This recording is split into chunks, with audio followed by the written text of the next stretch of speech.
lots of interesting stuff to think about. We come to the mid-frequencies of the astral. It gets rather more pleasant, more harmony. Get people living sort of out their fantasies, things they typically didn't express here, they're more capable of doing there. So you get a lot of fantasy play out on those levels. People living it high on the hog. I used to love, when I was younger, hitchhiking. So I'd hitchhike all over North America, Canada, Mexico, when I was younger. Even as an adult now, here in England, I still will, every chance I get, do some hitchhiking. So I thought, one time I was out of body, I thought, I wonder if I can hitchhike through the inner planes. So it's got to be possible. And suddenly somebody appears and says, I can take you somewhere where you can experience this. I said, you must be a guide. So he sweeps me off into this place, and there's all these caravans, hundreds of mobile homes. And people are being loaded into them all happily, and I'm like, oh, this is interesting. And he said, go knock on any door. Any one of these families or groups of people would love to have you join them. I was like, great. So I went and knocked on a door and opened up, and a big smiley face, yeah, come on in. And so I went in. This caravan was like the friggin' TARDIS. I mean, it was massive inside. It was just like the TARDIS, small on the outside, big on the inside. And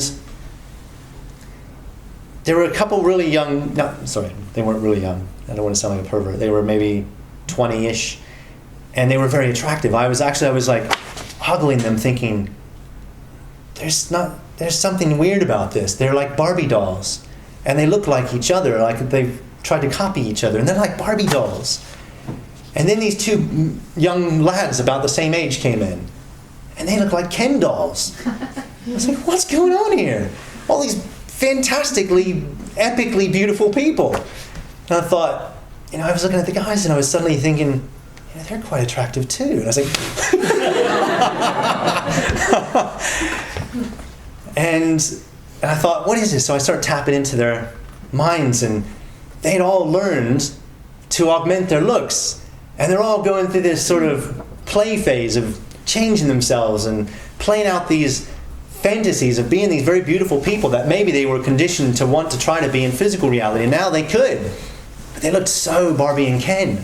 Like, can I start smiling now? I love that from Toy Story.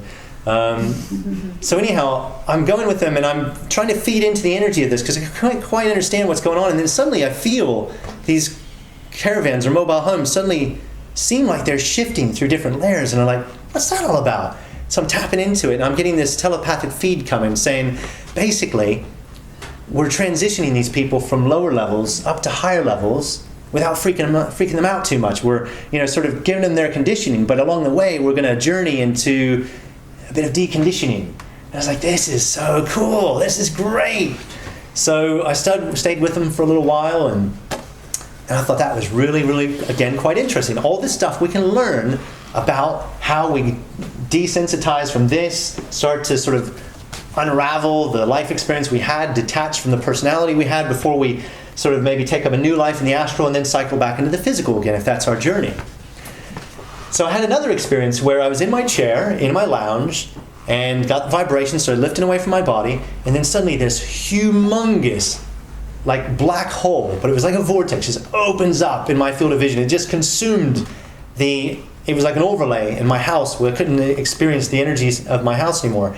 Humongous thing. It was purple and black and swirly, and I was like, whoa, I'm going in there. And so I went in, and it brought me out onto one of these higher frequency levels, and my stepfather was there. Now, my stepfather died when I was 23, when I first came to England many years ago. And he married my mother only 2 years after my real father died, and I guess I had a lot of resentment towards him and maybe a little bit against my mother. And I never really quite accepted him, and I was always angry at him, and I always sort of, I'd never listen, I'd misbehave, I'd make his life hell. I was a real little shit, basically. And so I left home at an earlier age than most people would because I couldn't cope with him, and he obviously got to the point of not being able to cope with me. And our relationship didn't improve after that. And then he died when I was 23 when I came here, and so I didn't get a chance to say goodbye. I didn't get a chance to make amends. And so this energy was like this. And then so I have this experience, and suddenly he's there. And between him dying and me having this experience, maybe 12 or so years had elapsed. And so there he was, and it was just like, what the hell is he doing here?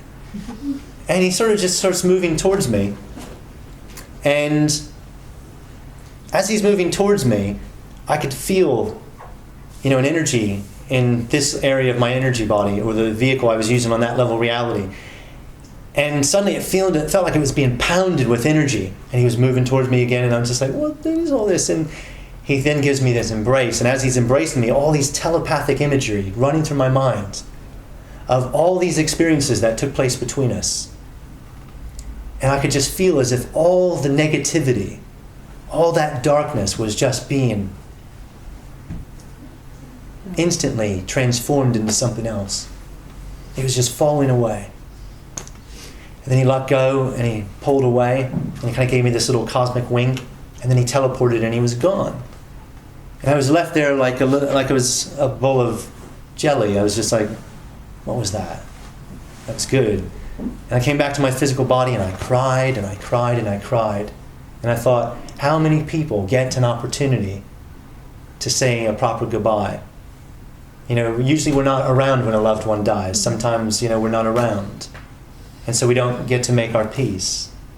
And I came back to my physical body and I thought about that. How special to be able to have these experiences, to go and visit deceased loved ones, make sure they're okay, get a peace of mind.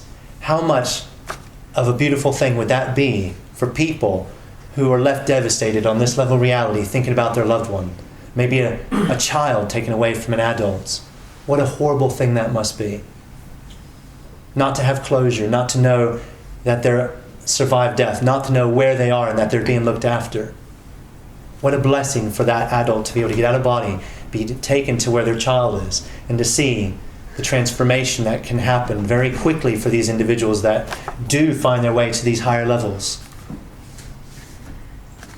Actually, can we hold on the questions for a while, because I want to keep sort of flowing.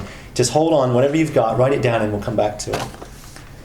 So I had that experience and I came back to my body and I tried to integrate all this stuff, and I started having these insights flood in, realizing my stepfather had actually shown me something very, very powerful. He showed me that no matter how much baggage we have stored in our energy fields, if we want to, just with the realization that on, this sort of, if you look at it this way, we have this continuous energy that stretches from that, higher self, soul, whatever you want to call it, to that physical level, and we have all these energy states in between. At some level of our being, we're conscious of these, what we could consider blockages in the flow. You might call it karma, whatever you want to label it. It's just thought processes. That's all it is. It's just subconscious. It's thoughts locked into energy. And in that one go, instead of my stepfather, like some would, which I found to be the case on the astral, sometimes people will cycle quickly back into physical reality with a new body. So they grow up as a baby, child, etc., because they feel they have unfinished business, they've got to get back into the game, find some way to be with one of the loved ones that they had this bad energy with. Maybe they're like, I'll be reborn as their child, or I'll be their neighbor, born with the neighbor, and I'll converge somehow, and I'll beat the game, and I'll get in there, and I'll make it right. My stepfather had obviously learned you don't have to go that route. Have you ever gone to sleep at night, woken up from a dream in the morning, and felt lighter, like there was a healing that took place in the night? Because you are having these journeys, and you are meeting people that you have past history with. And things are being released, things are being healed while you sleep. Reality is a hell of a lot more interesting than what science can put its finger on, than what religion can put its finger on, and certainly what our own spiritual community can put its finger on. It's not black and white. It's more shades of color than we could possibly digest. So that then led me on to even deeper explorations. At that point, I wanted to find out about the interlife state. I wanted to find out